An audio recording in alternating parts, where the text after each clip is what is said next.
Hey guys, what is going on? Florida Bass Anglers here, and today I want to be talking to you guys about my personal favorite top 3 summertime pond baits. I say pond, but that doesn't limit to bigger lakes or bigger bodies of water. I do use all of these in bigger lakes and anything like that, but I know these baits for me typically work very well in ponds. And I know a lot of people who watch YouTube videos, it seems like more so that they fish ponds. But you know, if you've seen the title and it said ponds, don't click off, because some of this information could be good for your local lake. So anyways, let's get right into the first bait. The first bait I like to throw is a square bill crankbait. The reason I like to throw a square bill crankbait is because it deflects off of any cover you really throw at it besides heavy vegetation. You can throw it on rocks, stumps,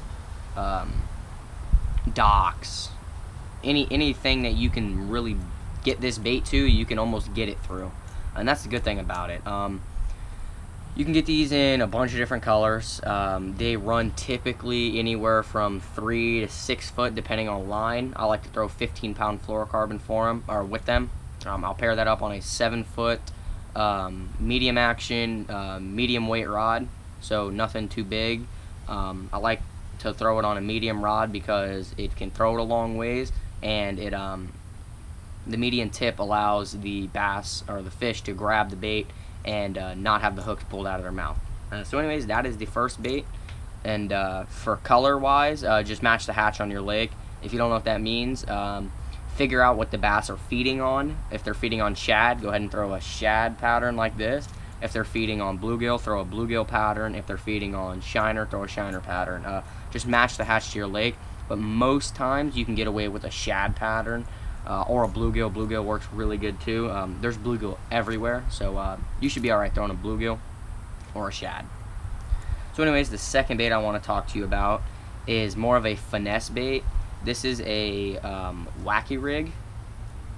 Just recently, I've been starting to throw Wacky Rigs, and I've caught 4 fish now over 6 pounds on it, which surprised me because it seems like it's like a slower finesse tactic, and I'm more of a power fisherman, so I never really tried it because I thought it would, you know, just for small fish, and it's really just too slow for me. But I've really started fishing it, and I've caught a ton of fish on it so far.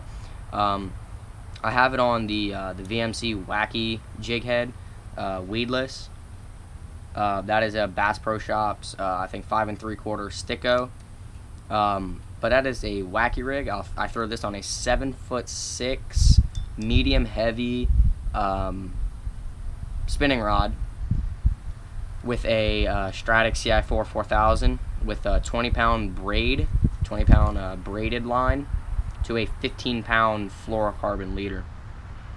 This was the rod that I was using to throw or to skip the baits up under the docks. A couple of those fish you might have seen from my last video were caught on this exact setup right here. So I like this because it's really slow, and when it gets hot, that can be the key. They're not really chasing; they're sitting and ambushing. So if you really slow down and target the bigger fish in the shade cover, you can get them to bite most of the time. So this bait has been working really well for me.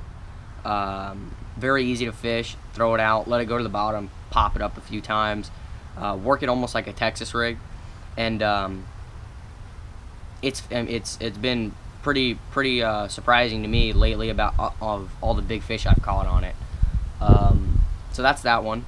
Now, getting into the last bait is obviously going to be something topwater. I like to throw a frog in the summer because you can throw it around the heavy cover, the shade cover and stuff like that. You can skip this under docks. You can throw this on top of mats. You can throw it through lily pads, through grass. You can throw it through trees. You can throw it through a bunch of different stuff, and it won't get hung up. I like a white frog because it imitates shad, and where I fish, that's most of the forage is shad. We do have a lot of bluegill, but I seem to have a lot better luck on a shad style. So I stick with a white. I have that on 65-pound braid on a 7-to-1-to-1 gear ratioed reel on a 7'3" heavy extra fast rod. I'm not limiting just to a frog for summertime. You can throw anything from a frog, a buzz bait, a walking bait, a popper, a buzzing type of toad, or anything like that that's topwater. Throw them early morning. Sometimes midday can be good if you can get it into that tight cover in holes and stuff where there's a ton of shade. Sometimes you can get a nice fish to commit and come up and bust it on topwater in the middle of the day, and that's pretty cool. But topwater is a very good bait to throw in the summer, especially in the early mornings and the late evenings, because those bass are feeding. They're really active. It's not too hot. They're moving around. They're getting their food in, and then when that sun starts to get up, that's when you would want to go to something like the square bill or the Wacky Rig, or even like a Texas rig if the cover is too much to throw a Wacky Rig through. So anyways, guys, those are my favorite 3 baits. Most of the time when I go out, that is what I'll bring. Now I do want to talk about another bait really quickly, and I mentioned about mats, throwing a frog over a mat. Another very good way to catch big bass is punching those mats, and by punching those mats, I mean taking a heavy tungsten weight, a thick gauge hook, and a creature bait, and basically on a heavy rod, on heavy braid, and punch through those mats. Cast your, throw the weight and punch through those mats, and you can catch a ton of big fish that way. I didn't include it in this because I wanted to keep it to 3 baits, but you can definitely do that. So that is another tactic. Flipping is what it is called. We've had a lot of success on that. But anyways, guys, if you did enjoy this video, please remember to leave a like. Comment down below if you want any other video suggestions, and make sure to subscribe. And hope you guys did enjoy. Thank you.